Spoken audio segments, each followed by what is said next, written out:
ఆధునిక సంస్థలు ఎదుర్కొనే ఓ కీలకమైన ఎంపిక గురించిన కథ ఇది. 2 పాఠశాలలు.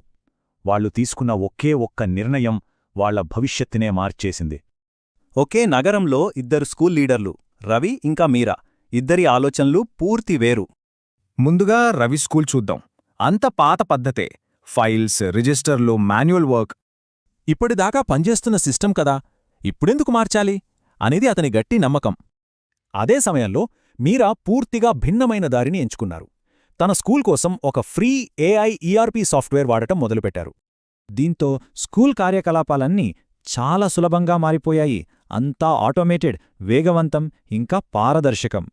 కాని రానూ రానూ రవి తీసుకున్న నిర్ణయం వల్ల అసలు సమస్యలు మొదలయ్యాయి. అదేంటో ముఖ్యమైన రికార్డులు మాయమవడం మొదలైంది.